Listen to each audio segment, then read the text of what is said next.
Good afternoon. We are here at the Cherokee Ranch Castle.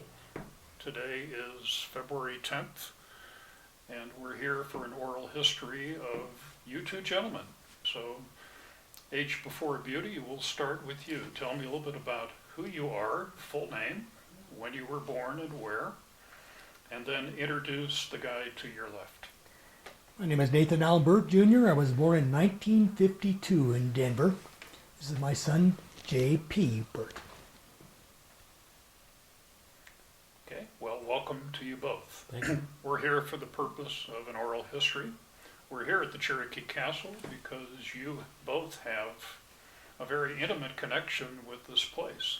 So let's start now with you and tell me a little bit about your history, where you're born, where you grew up, where you went to school.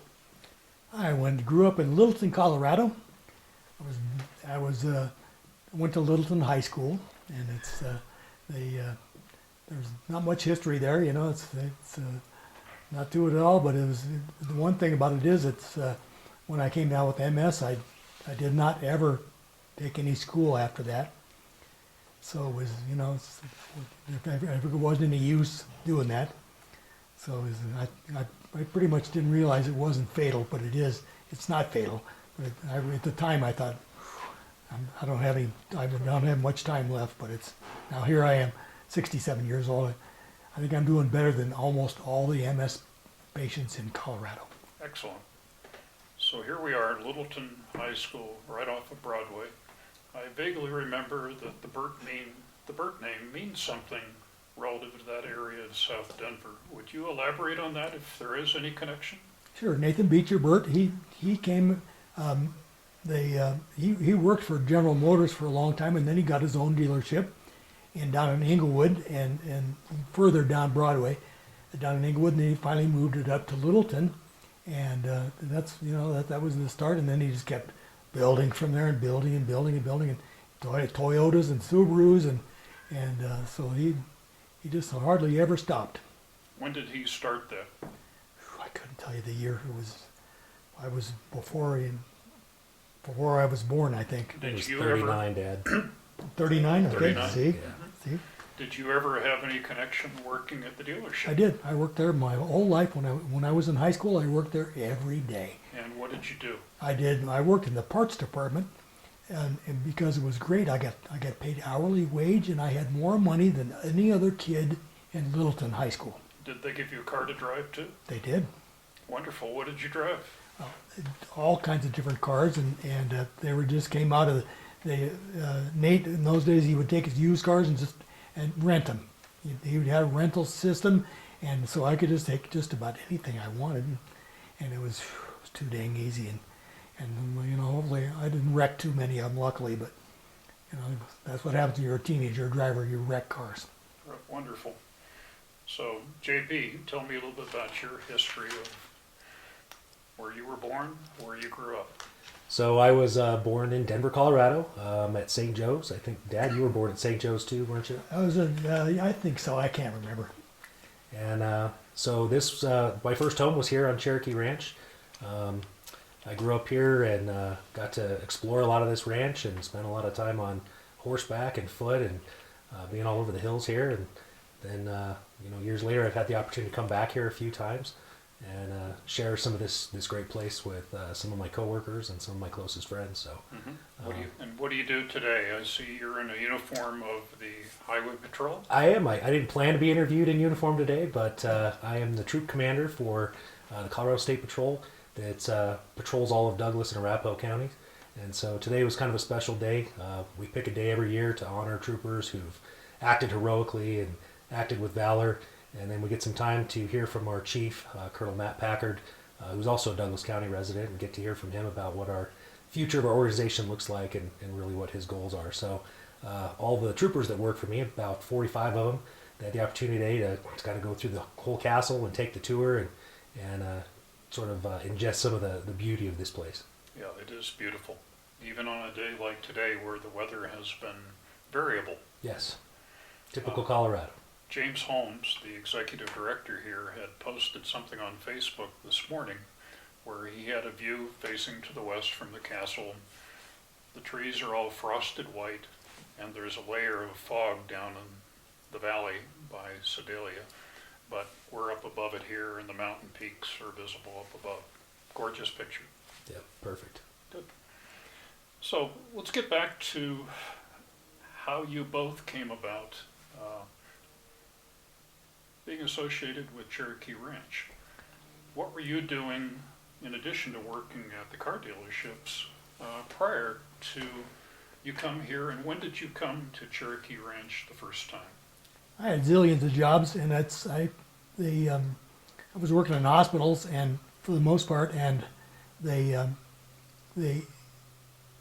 just happened to find Tweet had an ad that ran in a magazine called The Record Stockman that came from the National Western Stock Show. She every week was wanted help. Every week, no matter what. And when do you think this ad ran? It ran forever, and I can't remember, but I started working here in 1980, so it was before that she'd been here a long time, but she went through a lot of employees. She was kind of grumpy, and mostly cattle ranchers, cattle hands just didn't like it. They weren't very good at it. Well, we've always heard that Tweet was opinionated. Oh boy. And wasn't hesitant about sharing her opinions by the way that she'd like to have things done. Mm-hmm. So what was the job title that you were hired for? Just a ranch hand is what I want, and that's what it was. And I didn't have. I had a little bit of experience because I worked. My father he had bought some cattle, and I ran some cattle for him. But I really wanted something different. So that's why I moved to Cherokee Ranch, and I started.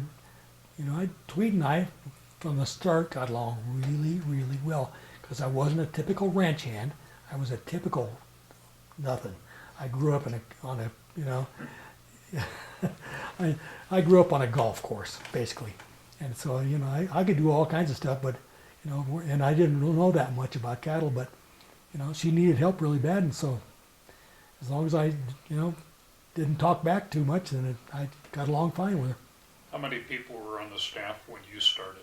Oh, there was maybe 2, and then actually we ended up hiring some more because what happened is that they,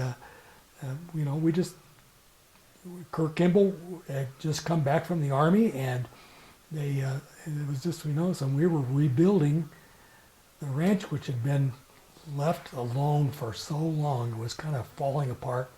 So Kirk and I built a whole bunch of the ranch back to start. So let's see if I understand the timeline. Tweet comes here in 1954. 54, yeah.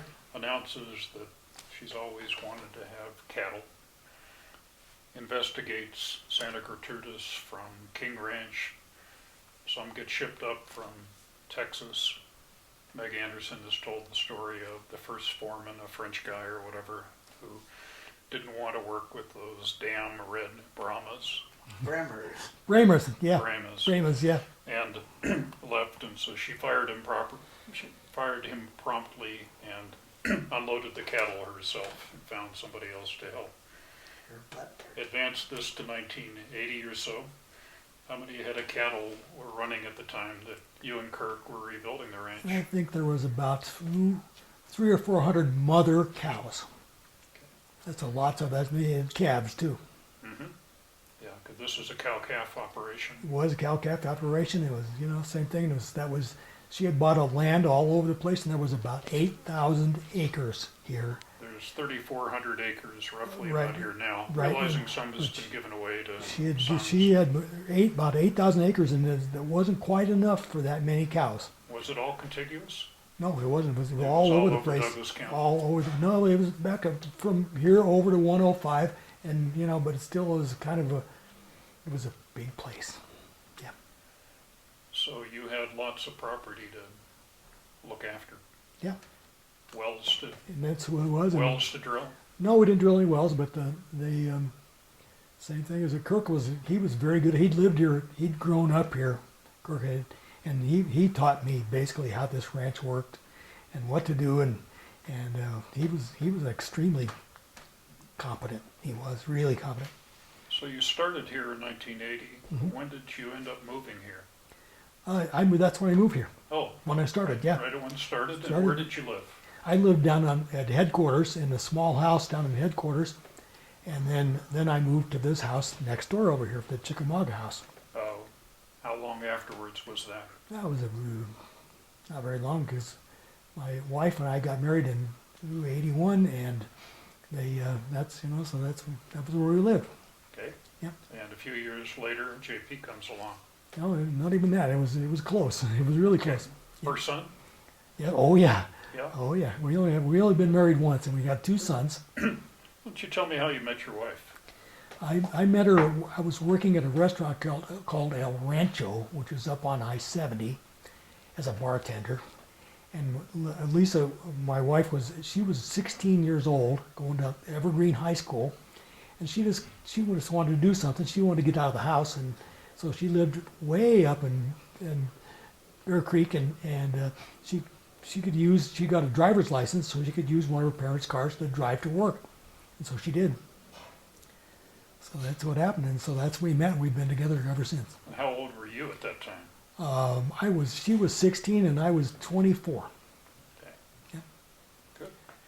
Not a I long was sort of court- not a robbed the long cradle, court- you might say. Yeah. Yeah. Not a long courtship, I take it. Nothing. No, No? not even close to that. But I was telling Meg about our first date was on Valentine's Day, and that's what it was Valentine's Day. And when Lisa just turned 17, it was our first date. And so we went up to her parents' house on Bear Creek, and and her parents are still around, and they're doing really good, and that's what happens. So after a while, you moved into Chickamauga, the house Yes, we up did. on Yeah, the we hill did. here. Yeah, yeah. What are your memories, either of you, growing up in that house? It was heated by a wood stove, and sometimes we would put coal in it too, but there was basically there was no, that was about all there was. It was How many bedrooms? It's just 2. 2, one for Lisa and I, and one for the boys. Yeah. Yep. Good. And how long did you live there?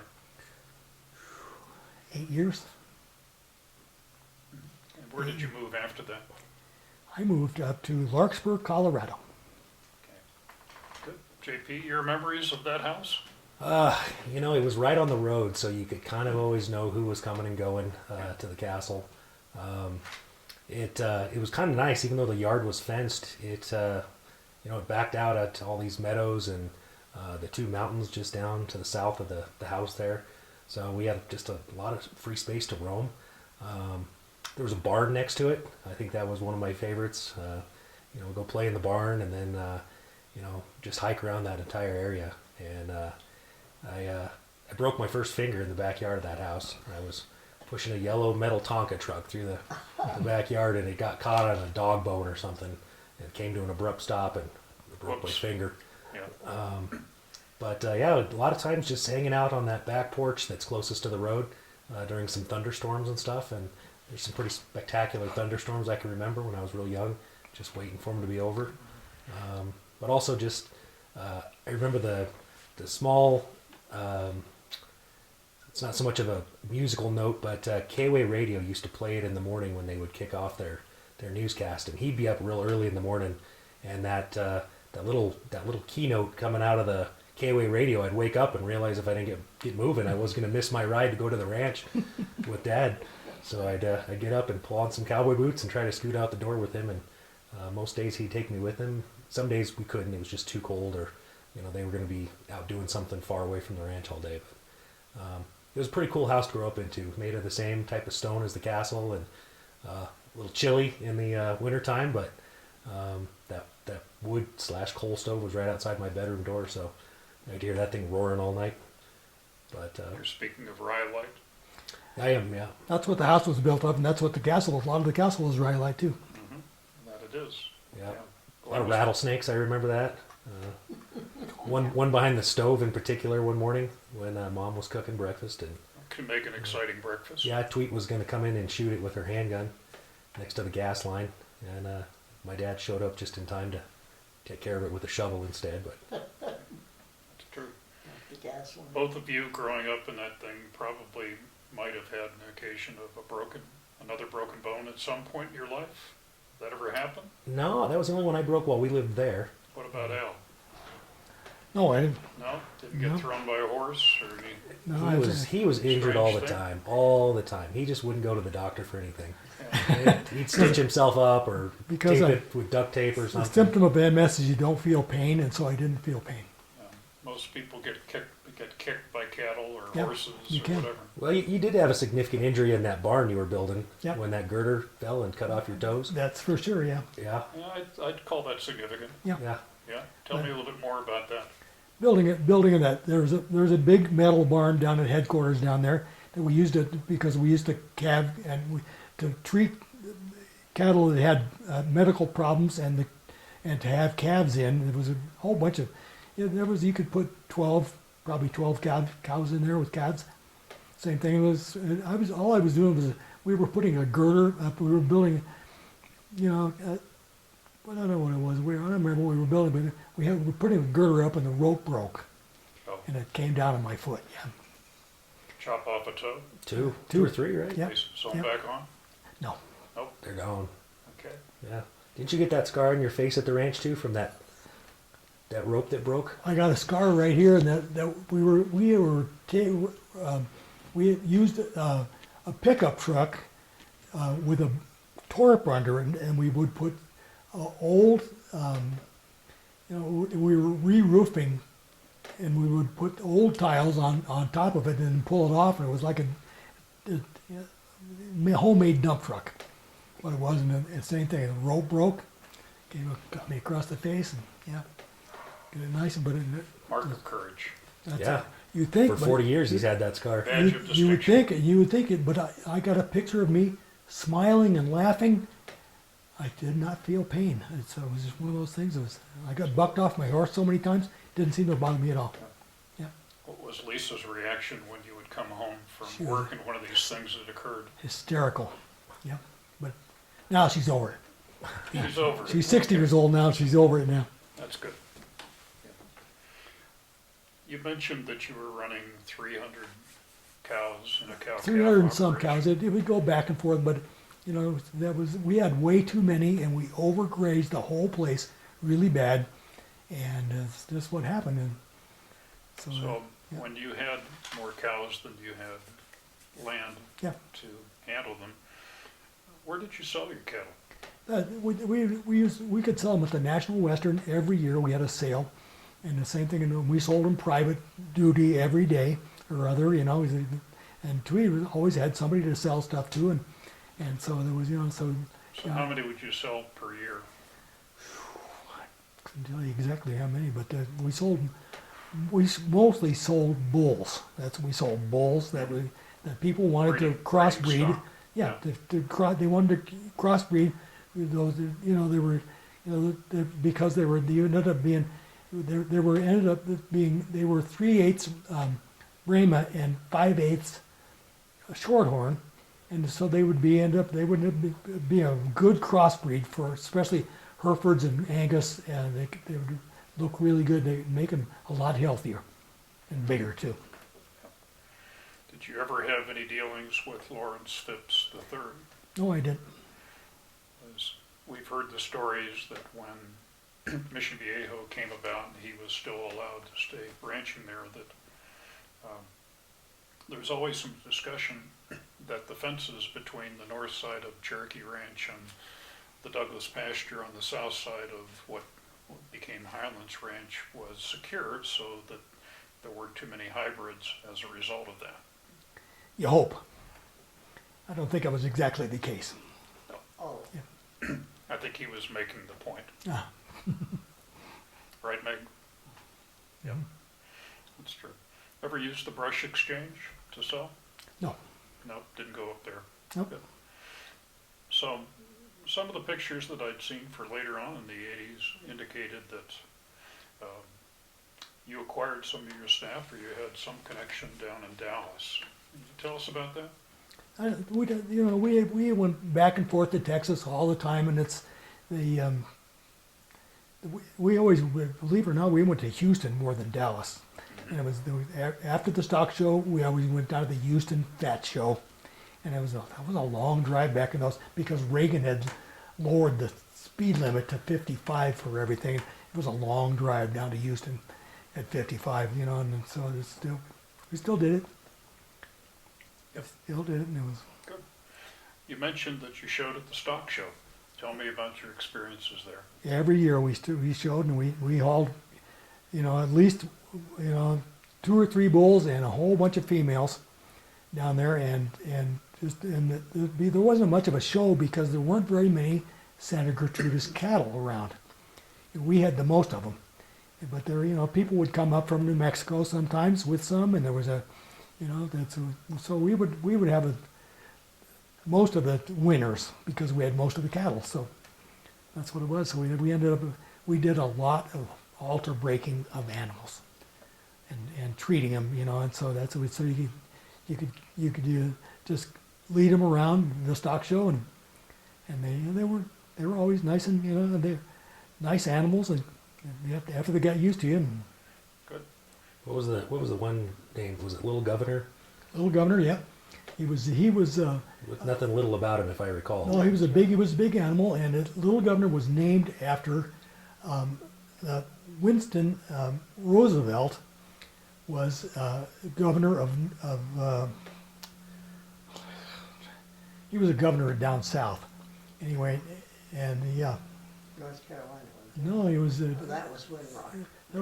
That was right next to Oklahoma. I can't remember exactly where it was, but anyway, he was a governor, and he had Santa Gertrudis cattle. It was Arkansas. Arkansas, there we go. See, you remember? So Arkansas, and that's he had Santa Gertrudis cattle, and we had a bull that she bought from him, and she named it Winnie because Winston was his name, and so Winnie was a bull, and I think he bred a cow, which I believe. I don't want to advertise this, but I believe it was crossed between a Santa Gertrudis cow and a Santa Gertrudis and an English, a Scottish was, but it was a long-haired cow. Like a Scottish Highland? Scottish Highland, yeah. And so and I believe that Winnie bred the Scottish Highland, and so it ended up being a crossbred, which is really, you got a purebred herd, but Little Governor was the most beautiful bull you ever saw in your life. It was a big old bull, and he didn't look anything like a Scottish Highland in it all, and he didn't have long hair, and so it was, it was a really famous bull around here, and so. Mm-hmm. Good. So the King Ranch always had trouble getting, the purebred it had to be pure, is what it was, and that's what, so they had, but when they bred, they had to look exactly like the sire had to look exactly like the calf. It had to, or else they wouldn't be purebred. Yep. So all those ribbons and awards from the stock show, where did they ever end up going to? I could not tell you. Meg, do you know? Yeah, they're up in the ranch room upstairs. They're upstairs? Some of them are hanging up, and then there's a whole drawer just full of them. Full of them, yeah. Yeah. Tons of Tweed them. hung them everywhere. I assume Tweet was quite proud of this. Oh Yes. boy, no kidding. Yes, she was, and she was glad to say, I got all these good, cool cattle, and they're all winners. Yep. So when you went to the stock show, what kind of role did Tweet take? I assume she went as well. She did, but she didn't have much of a role as far as handling the cattle and showing the cattle. She wasn't out in the ring, was she? No, heavens no. She didn't She'd show. go out there sometimes. If she won one of those big silver plates and that's stuff. it. She'd go out She would and collect the collect ribbons, yeah. Collect the hardware. She'd collect the hardware, and it's Yep. those things. But as far as showing the cattle, it was the same thing. It was either me or or Kirk, or and then a whole bunch of people that come and go. And So Tweet was one of the few female cattle people, if you will. Mhm. What were your experiences of seeing how she was treated by the other cattlemen in the area, at the National Western or just around? she was highly respected. She really was. She was so successful that nobody ever said anything, you know, even though her cattle were way too fat. And, you know, nobody ever told her. But eventually we cured that. We got them so they looked better and, you know, and were better. And so that they went up getting grand champions, you know, even though they were smaller. Tweed eventually had some connection with the international organization breeding Santa Gertrudis, and that, to some degree, led to a trip that you went on as well to Brisbane, Australia, in the mid-'80s. Tell me how that all occurred.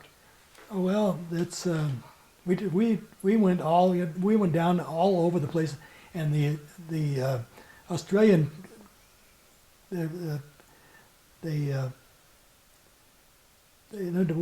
rancher we went to was in Brisbane, but we were all over Australia. We flew all over the place in airplanes, and we didn't like them much, but they're still there. So we took some cattle to Australia, and the people in Australia didn't like them because they were too big, too fat, and but they still people still bought them. So how many cattle did you bring, and tell me about the process. The process of taking cattle to Australia. That's a long way from here. Well, it's a long way, and they had to be on ships, and they had to be quarantined for months before they ever got on a ship. And because is this what you were speaking about of the cocoa quarantine? the quarantine is what happened. They would not allow them in Australia if they hadn't been quarantined because they did not want to have any diseases that showed up in the United States. And so they quarantined them, and as long as they didn't get sick, then they could go to Australia.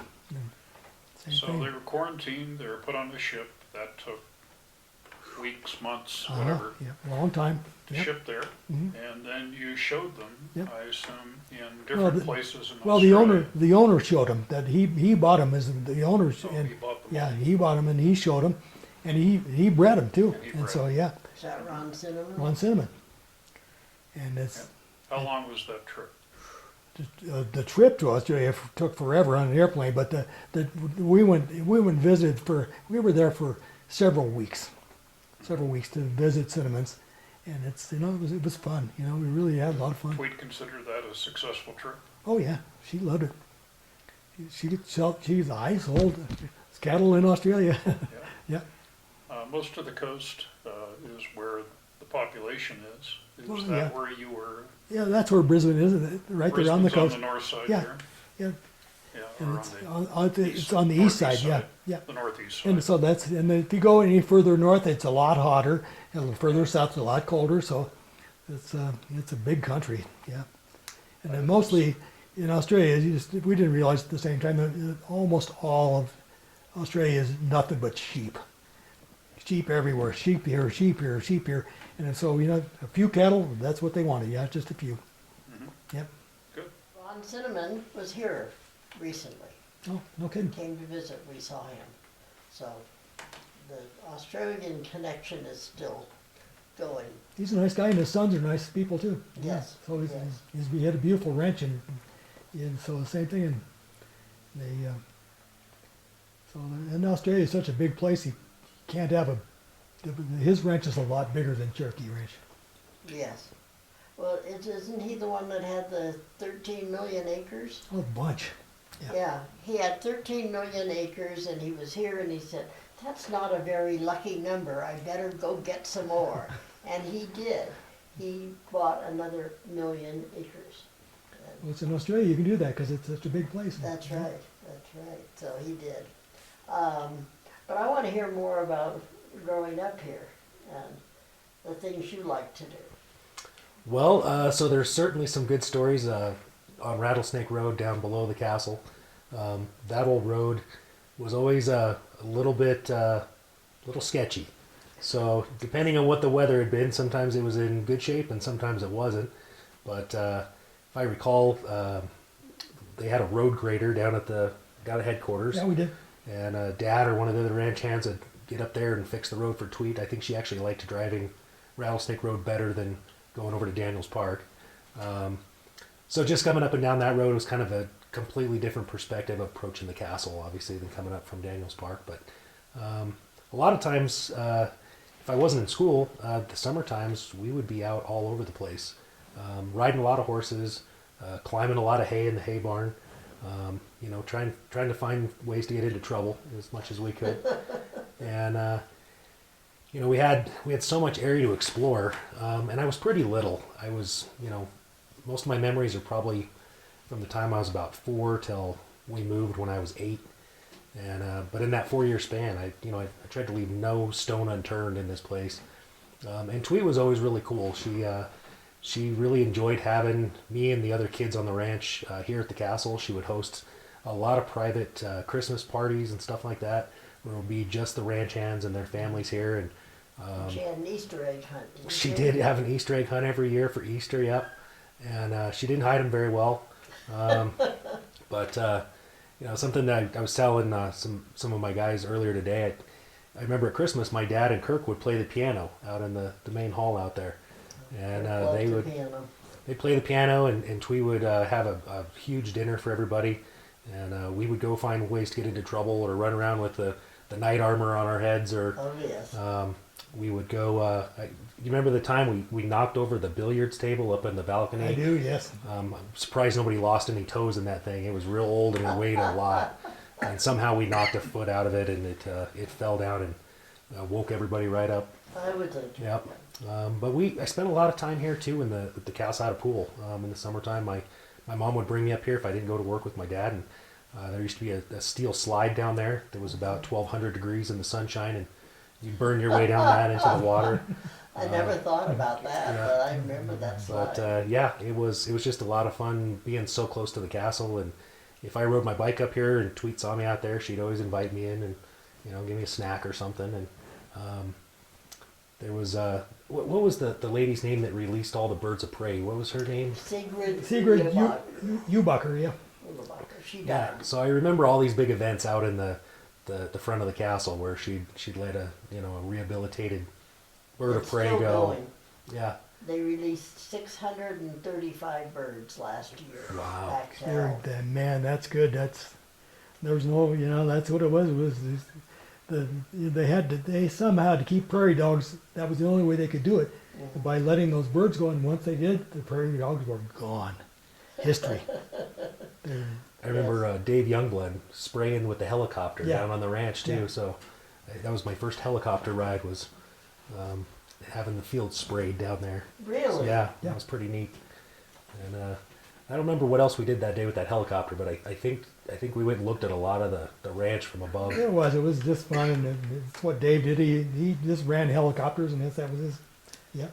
Oh, gosh. Yeah, so it was a pretty interesting childhood, to say the least. Did you explore the Indian ruins?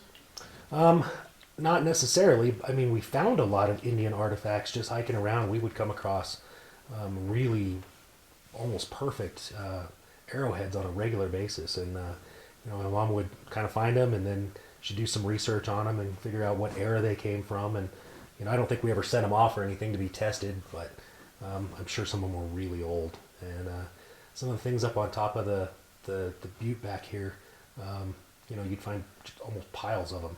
You'd be walking along and Really? look down and you'd just find a whole bunch of arrowheads right in the same spot. But what I remember more than the arrowheads was actually the petrified wood. Every time they would go out and start digging for fence posts, he'd come home with a piece of petrified wood on the back of the flatbed that was 300 pounds. I mean, just gigantic chunks of petrified wood, and the whole yard would just be decorated with big pieces of petrified wood. Is it still there? Do you know? It's There's a all lot still of there. it, yeah. This place is full of it. It's Oh, everywhere. Oh, it's full Yeah. of it. Yeah. It's everywhere. If you They start say- digging, it's anywhere. Anywhere They're you dig. thinking we have the largest petrified forest in the nation. Yeah, I wouldn't doubt. I believe it. Some of those pieces were that big. Yeah. Yeah. Wow. But there was other stuff too. What was there was that little well house back behind our house on the edge of the cliff. Yeah, It was deactive, but it always had a beehive or something in it. sure, so but there was a you had to well. be in it, careful though. playing around There was it. a hand pump well. Oh my God. That was from the guys that built our house, our house was built a long time before this castle was, even though it was the same rock. Right. Yeah. Right. Because it was a homestead. Yeah, it was a homestead. Yeah. Yeah. So there was a big sinkhole next to that pump house. Mhm. I was very prohibited from getting anywhere near it. 'Cause it was, I don't know, probably what, 25, 30 feet to the bottom of that Yeah, thing. yeah, of course. But it was kind of interesting because the whole bottom was filled with trees and scrub oak, and so there was a lot of animals and life down there, and it was something that always fascinated me to go look at, but I didn't want to get in trouble, so You don't get sunk in it either. yeah, Yeah. I don't want to get rescued out of it either. No. Did you ever see any bear? I don't recall seeing any bear. I mean, I'm sure we probably did. Up Mountain above, lion for up sure. above the headquarters, there was a place where we would take dead animals, and all of a sudden yeah. they would just disappear. And it was either the bear or the lion were hauling them off. Yeah, there was a tractor graveyard kind of back there, and if you kept going past the graveyard of tractors, there was the graveyard of animals. Yeah. Really? Yeah, Sure. and then that sort of backed right up to the butte back here. I never heard that. Oh. That's Yeah. wonderful. There was a graveyard for sure. Had to put dead animals someplace. Oh, yeah. Yeah. And did you ever have see bobcat? I only remember one time seeing a mountain lion. I remember rattlesnakes more than Well, anything. yeah. You couldn't go on a walk without encountering a Is rattlesnake. that right? Yeah, Wow. they're just everywhere. The horses, you could tell there was a rattlesnake around because the horses could hear them, and then you could tell Before there you could, was yeah. You could tell there was a rattlesnake someplace because the horses they were. Yeah. Oh, gosh. Yeah. Okay.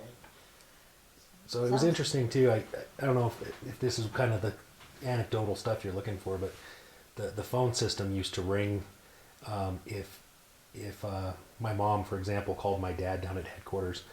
The phone rang at the same time here at the castle. So because It was a party line. Tweet wanted to know, sort of, Oh. except it rang in both places at the same time. So sometimes Tweet would pick up, and if my mom made the mistake of telling her, like she did with the rattlesnake in the kitchen one morning, why she was trying to find my dad, Tweet would instantly get involved, and that was pretty interesting because it also worked the other way around. I think didn't our home phone ring when people tried to call here? Yeah. Yeah. So So we could end answer up- too. Yeah. Yeah, we'd end up with a lot of phone calls and stuff. And there was one night we got a phone call from the sheriff's office, and didn't you and one of the other ranch hands chase some guys through the castle here where Tweet was out of town and they were trying to steal stuff? I think it was. I don't think it was just me. I think it was, and I had come down to borrow a pot out of the kitchen, and I dropped it on the floor, and I was going, okay, made all kinds of noise and stuff. And that just scared them off, and so they didn't But steal didn't they- very much. But They drove down Rattlesnake Road, right? They had a truck hidden down here below the pool, and they no, they didn't. They didn't drive. They walked it. they walked They Rattlesnake. walked it all the way, and they had their car was parked down on 85, just straight down, and so they had to walk all the way. Yeah, because nobody could drive up Rattlesnake Road. It was too yucky. Oh, yeah, that was Too the yucky. lot So to that's redo what. But they could enough to walk get it. up. They could walk it. Yeah. So they wanted to steal something, but they didn't get They anything. didn't get anything. No. We had one group that did. They had pillowcases Oh, full, no kidding. Well, and it was like a cookie crumb trail when they were following. One of the ranch hands oh, caught no them, kidding. Wow. and they were following him down. They were parked, I guess, on Daniels Park Road, Oh. and they had to walk down, and you could just see the silver all the way down. Oh, And wow. that was a cookie trail following them. I don't think they ever caught them. So, any other? Oh gosh. So I always liked to ride in the big heavy equipment whenever he'd let me. There was who was the Duchess that visited when the road washed out? They were Denmark they or were- something? No, the road washed out. Those people were from Australia. We were Australia. here Okay. that night. When the road washed out, that's what it was. And so there was that bad rainstorm, and the bottom of the road Right. washed out, and so we just had a tractor and we just fixed it. That's right right. then. But the Australians were so funny because they were all in this van, and they had two vans. And when they found out the road washed out, they dispatched the car part of it. The bus was still there to go get beer. And John idea, was yeah. bartending, my Yeah. husband, and he was bartending. So he bartended the beer on the bus for the Australians. Good idea, so I'd say Yeah. that the Australians love to drink, and so that's what you did. Yes. So I got along great with them. That's Oh, they had such a great sense of humor. Well, it is. So I And they- remember that pretty vividly because I was in the front end loader with him Yeah, while he yeah. was dumping road base back on top of these culverts so that Sure. the bus and Yeah. the van could get up. And then there was And another. us. There was the it was the princess who I waved at or something. I can't remember. On the back Margaret, porch. I think, wasn't it? Was it? Margaret, Princess Margaret, I think, yeah. Okay. Yes, Princess Margaret was here. Okay, that must have been the one.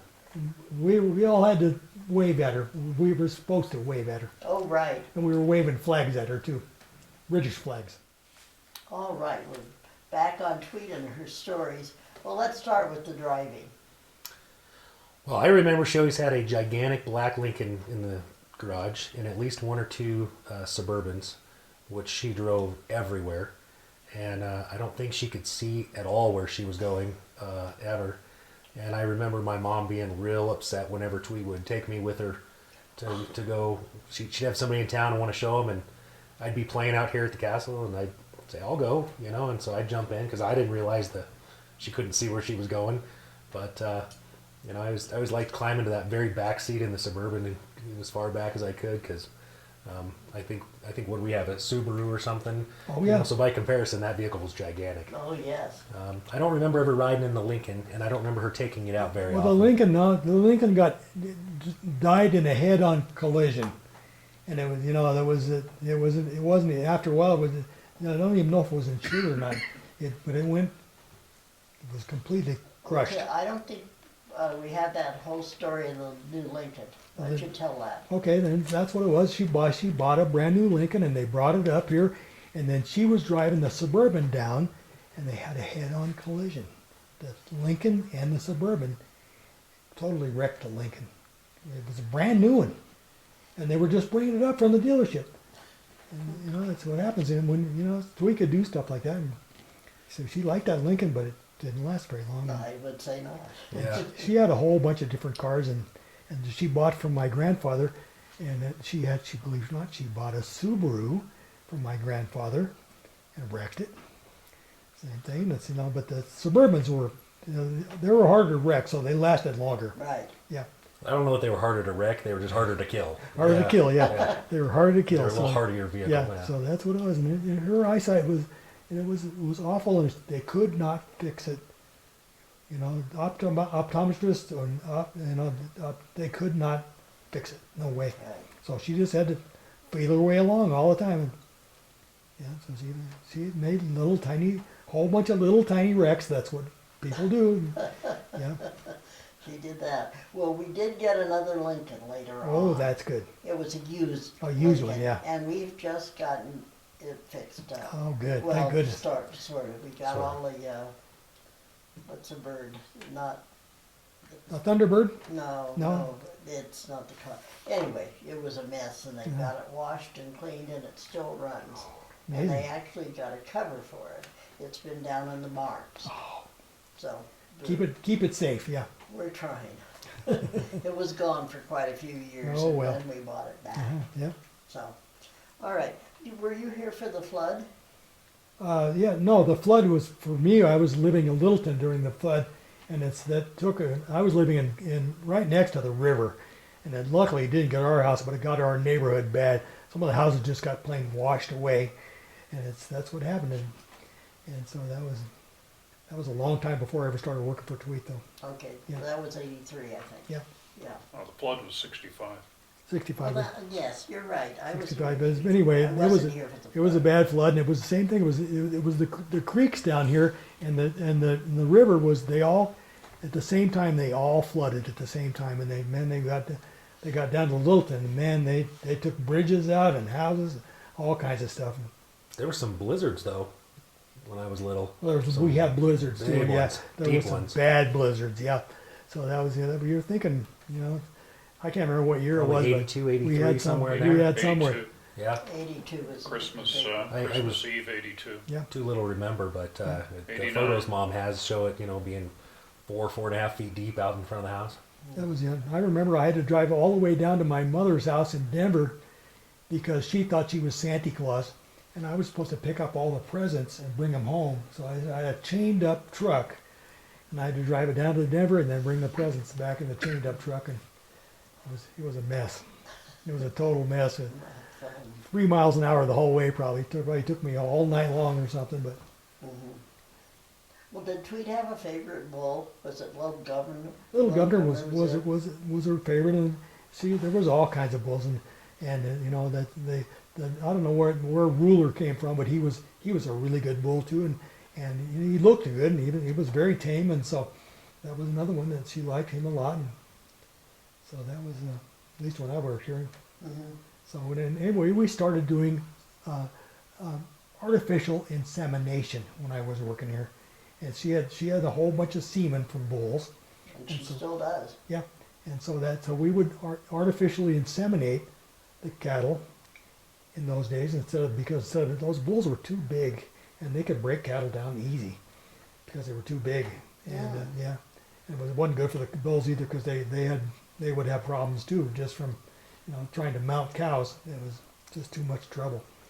So that, I did not know that. Oh yeah, and so that's when you do artificial insemination helps a lot, and so we had a drug we could bring all the cows into heat at the same time, so it would all come into heat in a month, and so then a year later they would all calve at the same time, Oh my and gosh. so it made it a lot easier on the ranch hands. Mhm. What was the process like when all those calves got delivered?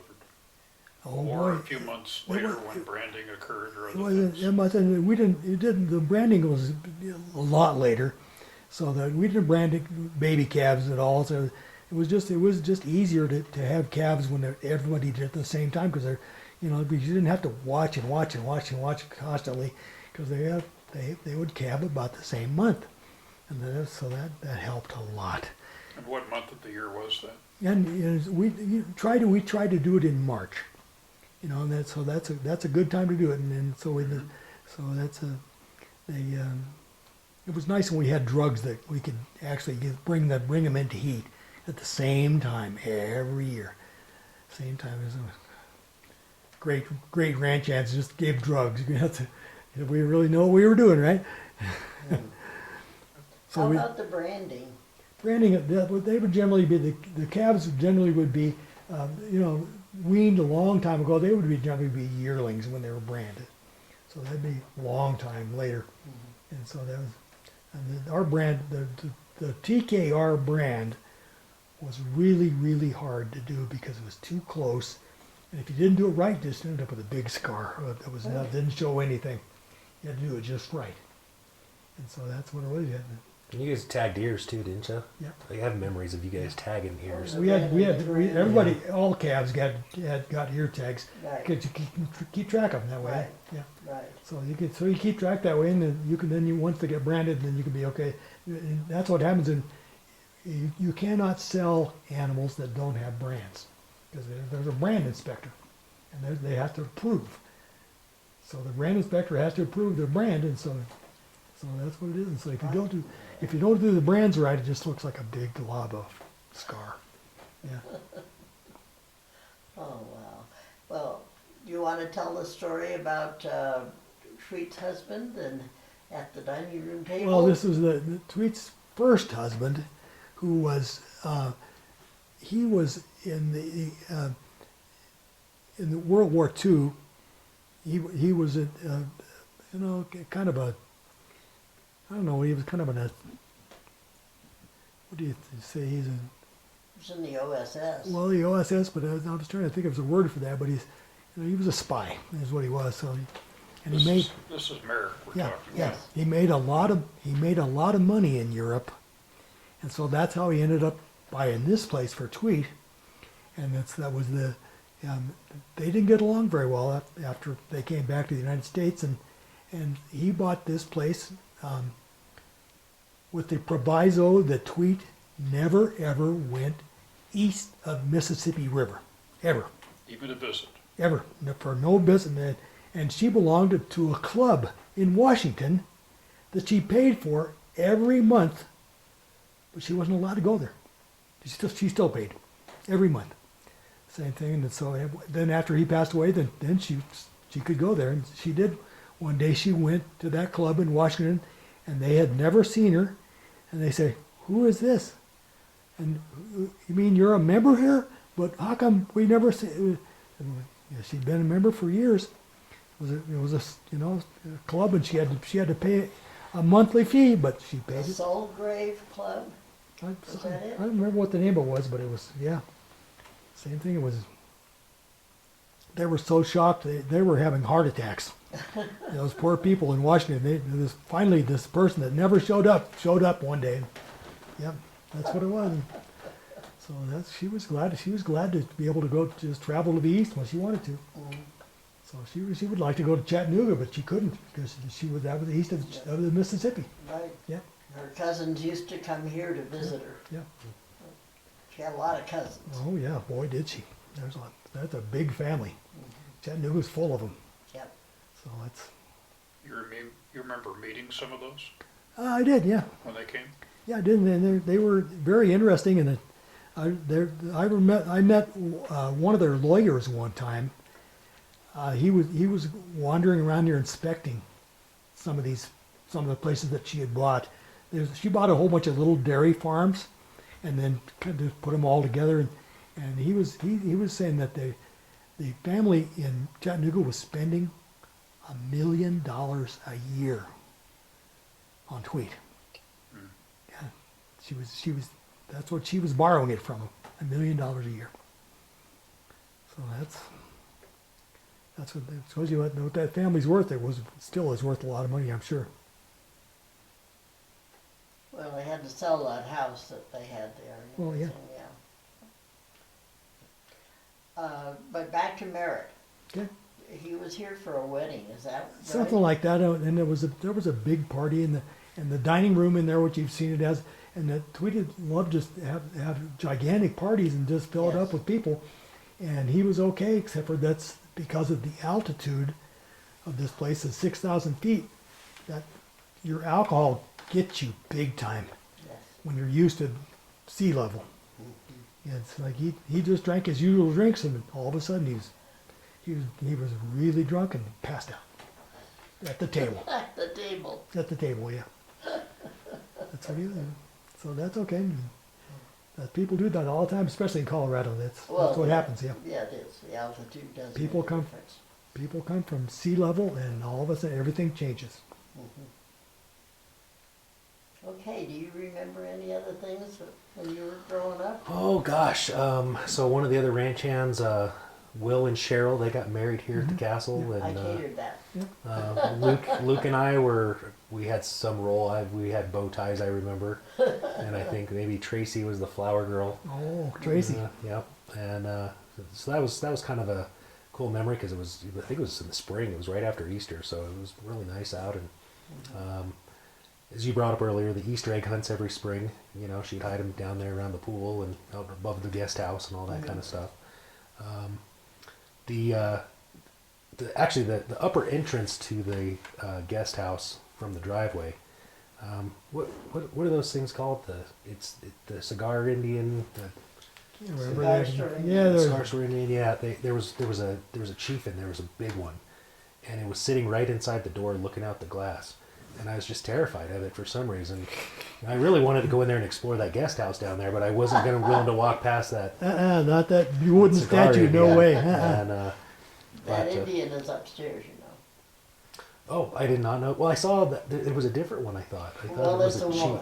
Okay. And that was what the upstairs one was so fascinating, because you didn't see Right. women as cigar store Yeah. Indians, and that one is. And then, gosh, we used to go down and play on that cannon all the time.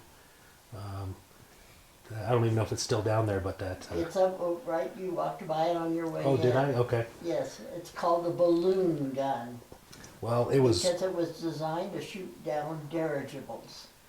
And it's one of a kind that Mr. Johnson bought and brought up. Ah, Gotcha. somebody had to shoot those down. Yep. You know, And those dirigibles were everywhere. well, for 7-year-old boys, it was a great piece of Oh, I think, yes. of yes. equipment to have in your arsenal. You know. I remember a few other things, just hauling hay around the ranch, and I remember our dog Sugar fell off the flatbed on Highway 85 down there Oh, in yeah. front of the ranch, and somehow he wasn't hurt at all. No. I don't know how that happened, but Things happen, yeah. those dogs traveled a lot of miles around this place, and Tweet had what was the name of that? It was kind of a reddish golden retriever. What was the name of it? That was Crimson. Yeah, that one would always when I had Tasha, she would come up here Sure, yeah. with me, and those two would disappear and go play. I remember when you guys re-roofed the barn at the old ranch Sure. across from Beeman's gas Yep. station. Did you guys find you found something in the crates up in the attic? Wasn't it a Emancipation Proclamation signed by Abraham Lincoln or something crazy? I that wouldn't she doubt bought? it. I don't think I was interested enough. What we did find was a whole bunch of wasp nests when we were putting the. No, not that. I'm talking about Oh. the stuff that she bought at auction that well, was that was- stored that's- up there in that barn. That's where those wasp nests were up there in the top of the barn. Same thing where all the cool stuff that was stored in there. Yeah, Yeah. and Will and Cheryl lived at that house, right? Yeah, they did. 'Cause they used to live in the little tiny house at Yeah. headquarters, and then they People moved out there. went back and forth all the time, and Kirk and his wife, Kirk and Debbie, lived there for a long time, too, and as long as he was living here, and so that was. Well, then they built that house on Daniels They Park did. Road. They built that house, and then somebody bought it and they tore it down. The house they lived Yeah. in here. Yeah, on Daniels Park Road. Oh, yeah, that's Yeah, right, they yeah, did. It yeah. was for sale for quite a while. Yeah, yeah. Part of the golf course now over there, I think. No, I don't think it's by the golf I, course, but I thought the land was part of it now. Whenever I drive by, it looks like all the greens are oh, does it? real close, but I don't know. I don't know either. Probably a good spot. Yeah. Yeah. Okay, Mhm. all right. Trying to think of what else we came across. There was always something to find around here.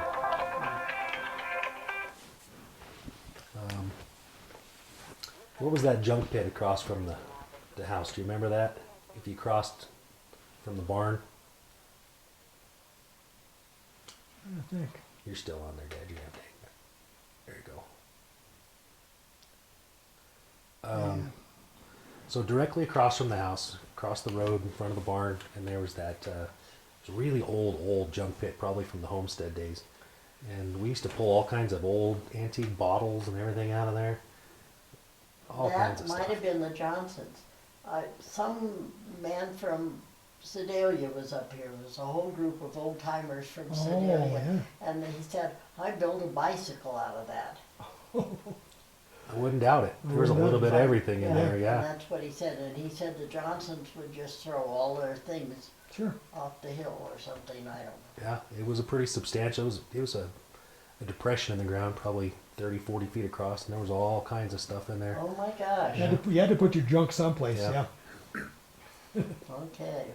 And then in the early 80s, I remember he bought a three-wheeler, a Honda three-wheeler. I did, yeah. And the ranch hands abused it to death because it was so much easier than getting the horses out and saddle them up. They could just jump on it and Yeah. race out and fix fence or whatever.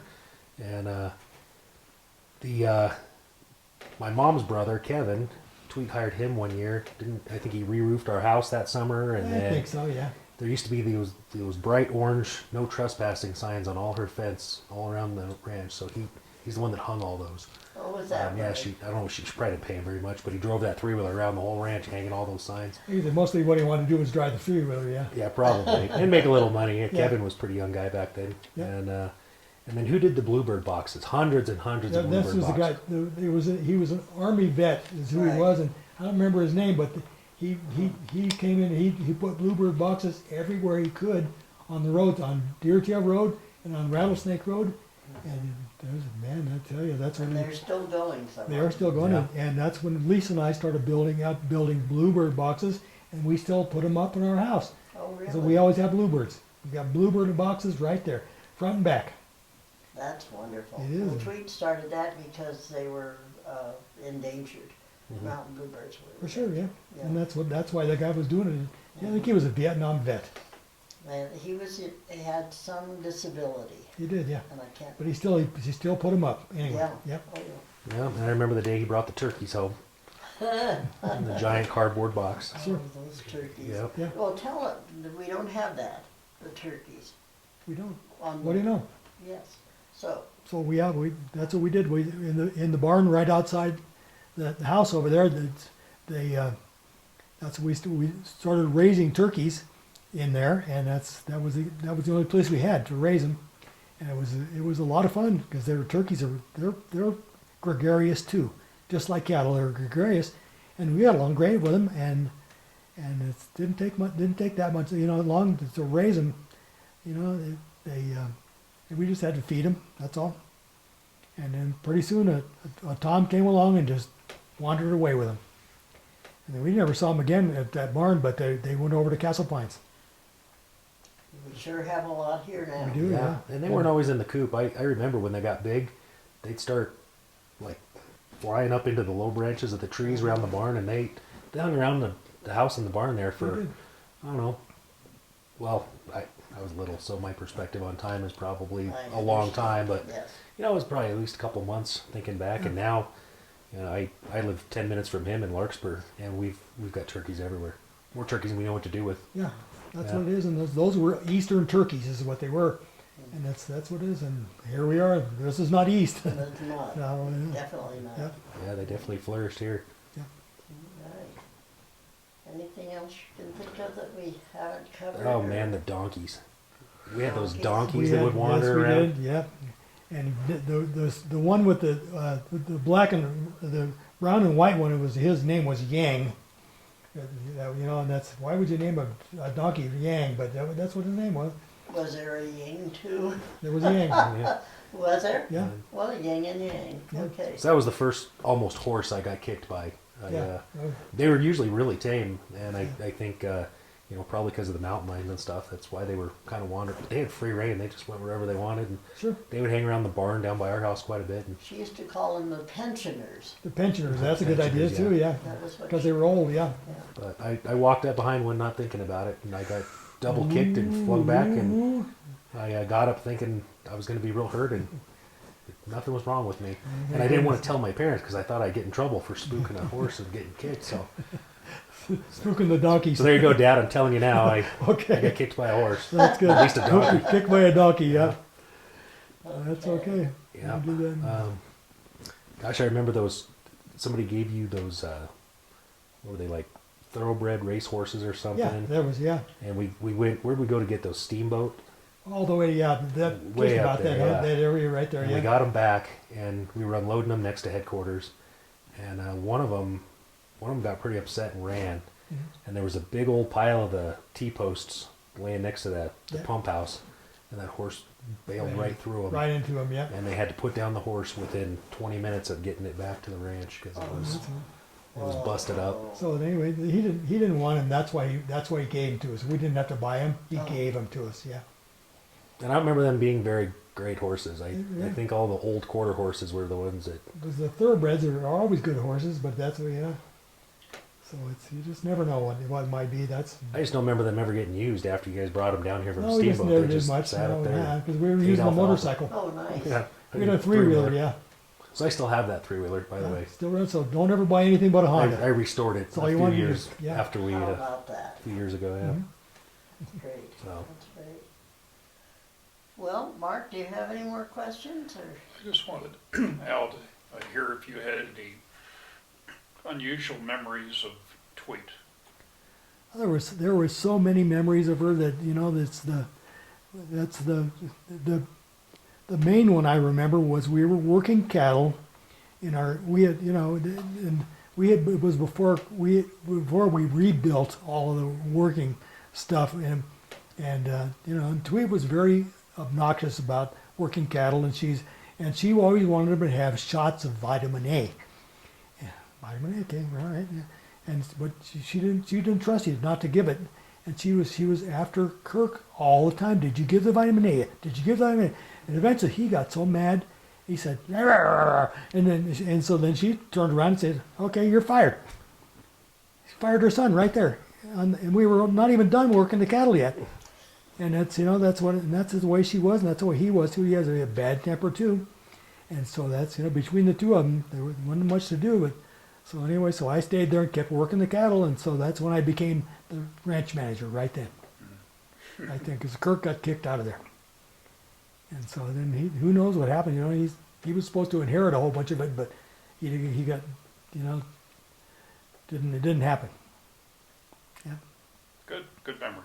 And, well, it's not a good memory, but it's just That's the one I remember the most, yeah. Well, and Kirk remembers that too. Oh, yeah. When he called the other day. Oh, yeah. I said, I'd run into you and you were going to do an oral history. Yeah. He said, oh yeah, he replaced me.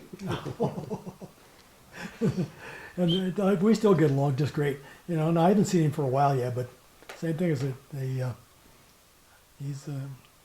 we got along just fine. It was the same thing as just, you know, he had a bad temper, but for some reason, you know, because I didn't feel any pain. I really didn't feel any emotions either, so he could get as mad as he wanted. It didn't matter to me. So you worked here a few years and eventually that ended. Eventually, What happened? my grandfather, Nathan, gave me $70,000 and said, go buy a house. And was this the late 80s? Yes, That's a lot of money then. it was a lot of money, and he had a lot of money, and so Lisa and I started looking around, and we found a house in Larkspur. Like I said, because of in those days, what happened was that all the mortgages were not working because the mortgage company went broke. And so we found one that was worth a lot of money, and we bought it for $70,000, and it's still there, and it's worth a lot more than that now. I guess. Yes, and so And did you stop working at the ranch then? I did. Yes, Now, how did you tell Tweet that? I just told her I couldn't do it anymore. He couldn't make the drive all the way from Larkspur down to Yeah. every day down to the ranch every day, and so we had Will. He was here, and he could be the ranch manager, and he did. And so he replaced you? Yes, he just did. like you replaced Kirk. Sure. Yeah. He did. Current ranch manager, Raphael? Raphael, I had never met him, so I couldn't tell you. Okay. So I'm What do sure. you want to know about Well, I Raphael? just wondered whether there was people in between or when Raphael started. I think there were people in between, but Yeah. she always said Raphael was just fabulous. But she wanted him right then, and he wanted to give 2 weeks' notice to his private boss. And she said, I need you now. And when she said now, That's right. So that's She she meant meant now. yeah, that's what it And was. she called his boss Yeah, and got it so that she could get him earlier. there we go. Okay. Same thing. And she called my boss when I worked for El Rancho. Believe it or not, she called my boss at El Rancho to ask, was I a good employee? Did she? Yeah. And luckily, my boss was a really nice guy. He said, "Oh yeah, he was a great employee," which I really wasn't, but I was a bartender, big deal. Yeah. What good was I for sure? But No, if people liked you, they drank more. they did, yeah. That was good. Well, these are wonderful memories that I both of should you have say. shared with us. We'll give you the final word. Mike can have the Anything final you would word. like to say? What would I like to say? I'm about as organized as polio, so I don't really have anything I can remember to say about anything. So, you know, luckily, one of these days I'll wake up. How about that? There you go. Okay. Okay, well, I want to thank you both for sharing Yes, your I memories. should say. It's just priceless. Well, Just thank you. terrific. And I'm sure that Absolutely. anyone You had interested so in the history Oh, of yeah. Cherokee I'll probably Ranch think and the of more. docents will like this.